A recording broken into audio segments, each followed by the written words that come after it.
The chandeliers shimmered like constellations suspended in crystal, each droplet refracting golden light across the vast ballroom. Waiters glided between tables in flawless synchronization, balancing silver trays lined with champagne flutes that fizzed like liquid stars. The soft hum of a string quartet filled the air, their bows dancing across violins, as though the music itself was meant to hide the sharp whispers and rehearsed laughter of the wealthy elite. This wasn't just a charity gala, it was a performance of power, wealth, and status, with every guest vying to outshine the one beside them. Women draped in gowns that seemed stitched for moonlight strutted gracefully, while men in tailored tuxedos exchanged firm handshakes that concealed rivalries. It was a night designed for spectacle, and everyone in attendance knew they were being watched, measured, and silently judged. Sandra Bullock arrived quietly, without the dramatic fanfare expected of Hollywood royalty. Her elegance wasn't loud, it was understated, graceful, the kind that didn't demand attention but effortlessly commanded it. She wore a flowing midnight blue gown that caught the light like rippling ocean waves, paired with no more than a simple diamond pendant. To her, this night wasn't about being seen, it was about supporting the cause, lending her presence to make a difference. Yet, as she stepped through the grand archway, she felt the shift in the atmosphere. Conversations dimmed briefly, eyes flickered toward her, and then came the smiles, polished, thin, and edged with something sharp. Sandra knew the look well. In Hollywood, it was the glance of envy.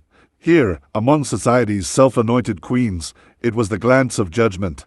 At a table near the front, a cluster of wealthy socialites, their jewels glittering like small galaxies, leaned toward one another, whispering with the enthusiasm of children discovering a secret.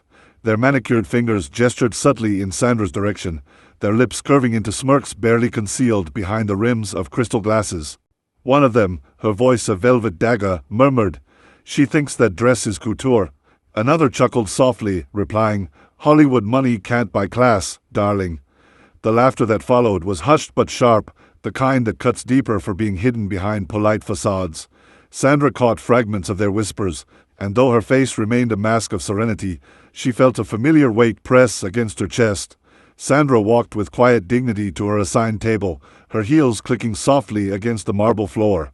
Around her, the air sparkled with artificial warmth, air kisses, greetings laced with subtle condescension, voices that rose an octave too high to disguise insincerity. She had faced harsher critics in her career, directors who doubted her, journalists who twisted her words, audiences who demanded more than she could give. But there was something uniquely cruel about this silent theater of humiliation, where judgment wasn't shouted, but whispered, painted across polite smiles and narrowed eyes. Sandra sat gracefully, folding her hands on her lap, reminding herself of why she had come. This was for charity, for the cause, not for them, she repeated silently, like a mantra. But the whispers grew louder. One of the women leaned back in her chair, her voice just loud enough to carry.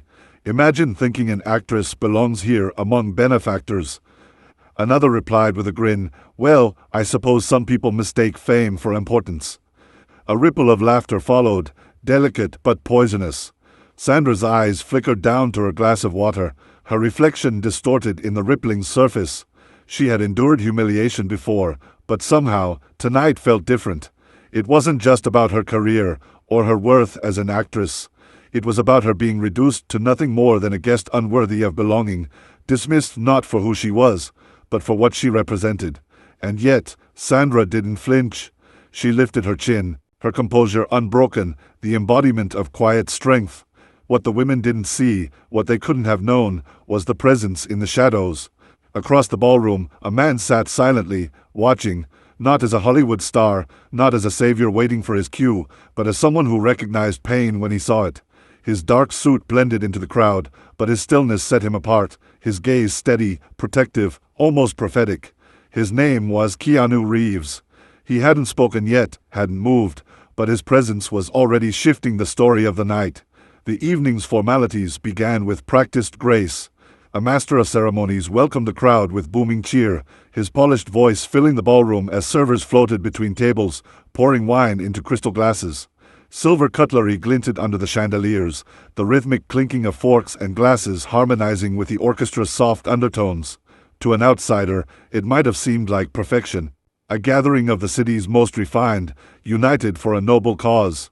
But at Sandra's table, the air had turned sharp, suffused with subtle malice disguised as conversation. The women, with their diamonds and high society poise, had found their stage, and their targets sat quietly in midnight blue silk, sipping water with unwavering composure. It started small. One of them, a woman with a pearl necklace that seemed heavy enough to anchor a ship, leaned across the table with a smile too wide to be sincere. "Sandra, dear," she cooed, her tone saccharine, "such a lovely gown.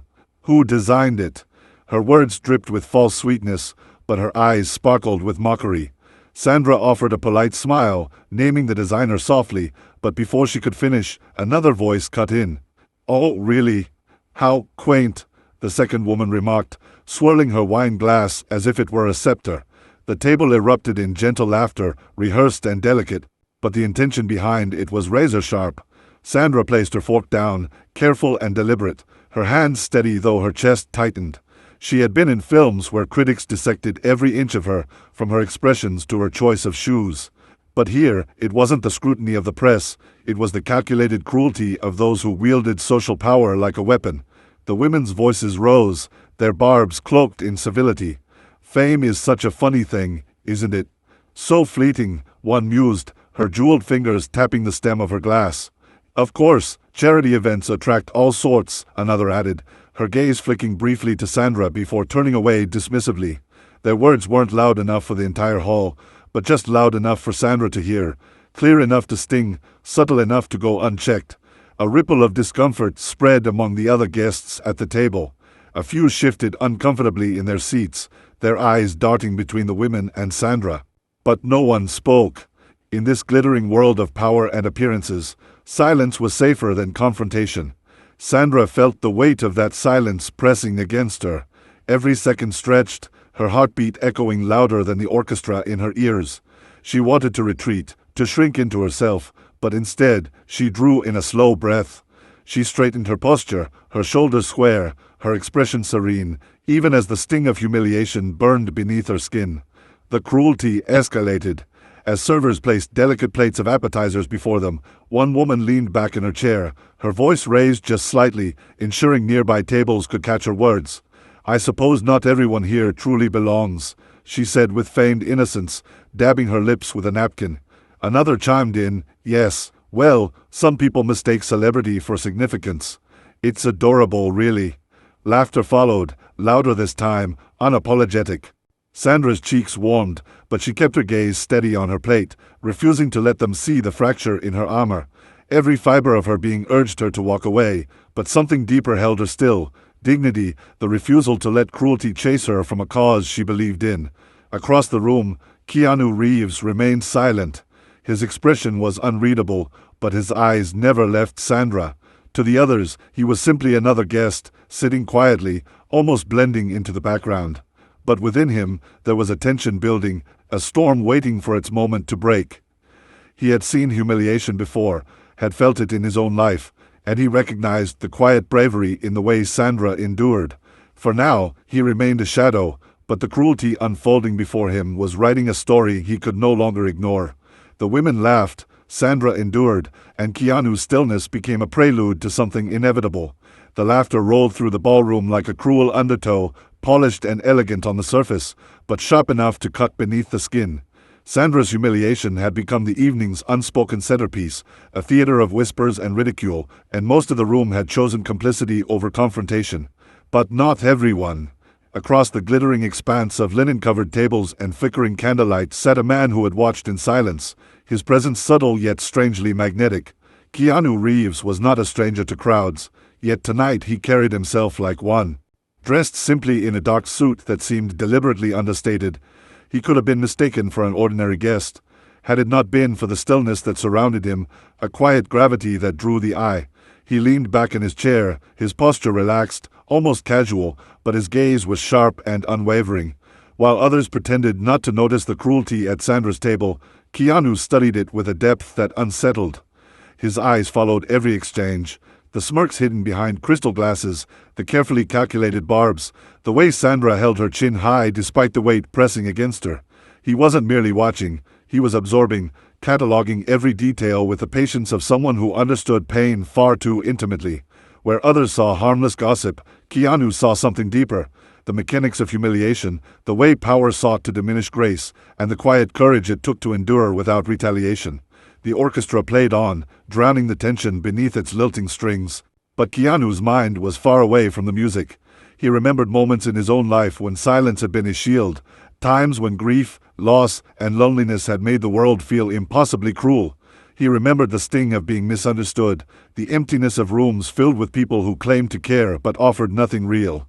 It was why he recognized the look in Sandra's eyes so easily, the unspoken hurt, the fragile strength that masked the ache beneath. He didn't need words to understand her. He had lived them. And so he waited. Not because he was uncertain, but because he knew timing mattered. A single word spoken too soon might seem defensive, misplaced, even trivialized by the cruel laughter echoing through the air. But to wait, to hold still until the weight of their mockery revealed its ugliness to everyone, was to strike at the heart of their arrogance. Keanu was a man who understood patience. On film sets, he had rehearsed fight sequences 100 times, waiting for the perfect alignment of movement and timing. In life, he had endured hardships that demanded quiet endurance rather than dramatic reaction. Tonight, both those worlds converged. He would wait, and when the moment came, he would speak not as an actor, but as a man who understood what true dignity looked like. Every so often, Sandra's gaze flickered across the room, her eyes landing briefly on him. There was no recognition, just a glance, weary yet searching, as though she hoped someone, anyone, might see what was happening. Keanu met her eyes once, just for a moment, and in that fleeting connection was something unspoken, something steady. He didn't smile, didn't nod, but his gaze was enough to communicate what words could not. "You are not alone." Sandra turned back to her table, her expression unchanged, but the faintest breath of relief seemed to soften her shoulders. Around them, the evening marched on. Speeches were given, glasses were raised. The orchestra swelled with rehearsed grandeur. But beneath the layers of performance, a quiet tension was building, invisible yet palpable. The women at Sandra's table grew bolder, mistaking silence for permission, their cruelty sharpening with every passing minute. What they didn't realize, what no one yet realized, was that silence did not equal absence. Keanu Reeves had been watching, waiting, a silent observer poised to become the storm. The gala reached its crescendo in polished spectacle. The master of ceremonies called for attention, his voice rising above the murmurs and clinking glasses. The crowd quieted, their eyes drawn to the stage where a microphone gleamed beneath the soft glow of golden lights. The next segment was meant to honor the evening's greatest benefactor, the mysterious donor who had contributed more than anyone else to the cause. Anticipation stirred, whispers rippled across tables as names were tossed about. Wealthy industrialists, tech moguls, women whose diamonds rivaled chandeliers. But at Sandra's table, the whispers never ceased, their cruelty undeterred by the shift in focus. One woman leaned toward Sandra with mock sympathy. "Oh dear, don't take it personally. These events can be intimidating for those not accustomed to them." Her tone was honey-sweet, but her eyes glittered with malice. Another chuckled, raising her glass. "Yes, but at least she brings a touch of Hollywood novelty." Laughter rippled through the group, louder this time, shameless. Sandra's cheeks flushed, but her hands remained still on her lap, her posture straight. The humiliation was reaching its peak, their voices no longer hidden behind polite facades but emboldened by the silence of those around them. And then, it happened. The master of ceremonies, beaming with pride, spoke the name that shattered the evening's illusion. "Ladies and gentlemen, please join me in welcoming tonight's largest benefactor, a man whose generosity knows no bounds, Mr. Keanu Reeves." The room erupted in applause, chairs scraping back as heads turned in surprise. Gasps scattered across the hall as Keanu stood from his seat at the far side of the ballroom. He moved with quiet confidence, his dark suit simple compared to the extravagance around him, yet his presence eclipsed the sparkle of diamonds and the gleam of chandeliers. Every step he took carried weight, not the weight of wealth or fame, but of authenticity, of undeniable presence. Sandra's table fell silent. The women froze, their smirks fading as realization dawned. The man they had ignored, the man they hadn't even bothered to notice, had been watching them the entire time, and he was not just another guest. He was the guest. Their eyes darted toward Sandra, then back to Keanu, panic flickering beneath their carefully painted faces. In that moment, every cruel word they had spoken seemed to echo back at them, louder now, Impossible to dismiss. Keanu reached the stage and paused, his hands loosely clasped in front of him. The applause quieted, replaced by a stillness that hung heavy in the air. He looked out over the audience, his gaze calm yet piercing, as if he saw through the glittering gowns, the polished smiles, the carefully curated illusions. And then his eyes rested briefly on Sandra, a flicker of warmth passing between them before he turned to the crowd. His voice, when it came, was steady, deep, and deliberate. "Charity," he began, "isn't about appearances. It isn't about who looks the wealthiest or who sits at the most important table. It's about compassion. It's about seeing someone else's humanity and choosing to honor it." His words were simple, but they landed with the force of a hammer against glass, cracking the fragile veneer of pretense that filled the room.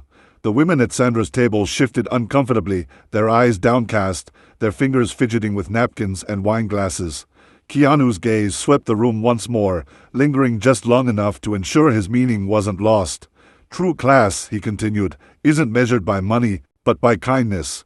And tonight, I want to recognize someone who embodies that more than anyone else I know. My friend, Sandra Bullock." A collective gasp moved through the crowd, followed by an eruption of applause that dwarfed the earlier ovation.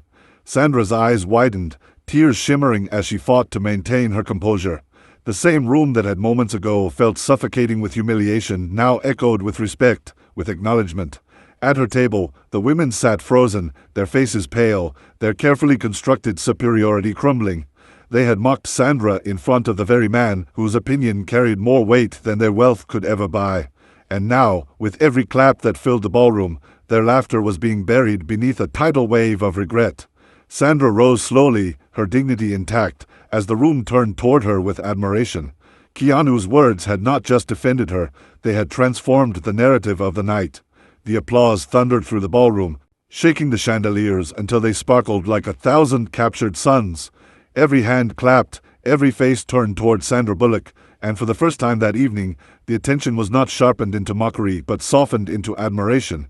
She rose gracefully from her chair, her midnight blue gown flowing like water as she stood. A small, almost disbelieving smile touched her lips, her eyes glistening as she caught Keanu's steady gaze from the stage. It wasn't just applause she heard, it was vindication, a chorus of voices that drowned out the venomous whispers of moments before. At Sandra's table, however, the scene was starkly different. The once confident women sat rigid, their jewels suddenly heavy, their laughter extinguished. The smirks they had worn so proudly now seemed grotesque under the ballroom lights. They exchanged nervous glances, their masks of superiority cracking as realization consumed them. In their eagerness to belittle, they had revealed not Sandra's flaws, but their own ugliness. And worse, they had done so under the silent watch of a man who embodied everything they pretended to value: wealth, influence, and above all, respect. The humiliation they had crafted for Sandra had rebounded like a mirror, reflecting their cruelty back tenfold. One of them, the woman with the pearl necklace, lifted her glass in a feeble attempt at recovery, her voice trembling. "Well, how wonderful," she murmured, forcing a brittle smile. But her words were swallowed by the roar of applause, unnoticed, unacknowledged. Another fidgeted with her diamond bracelet, her fingers trembling as she realized the futility of her performance. The laughter that had once bonded them now abandoned them, leaving only silence and shame. For the first time that night, they were invisible, not because the crowd overlooked them, but because they had revealed themselves unworthy of notice. Sandra took a slow breath, her hands clasped gently in front of her. She didn't gloat, didn't smirk, didn't repay cruelty with cruelty.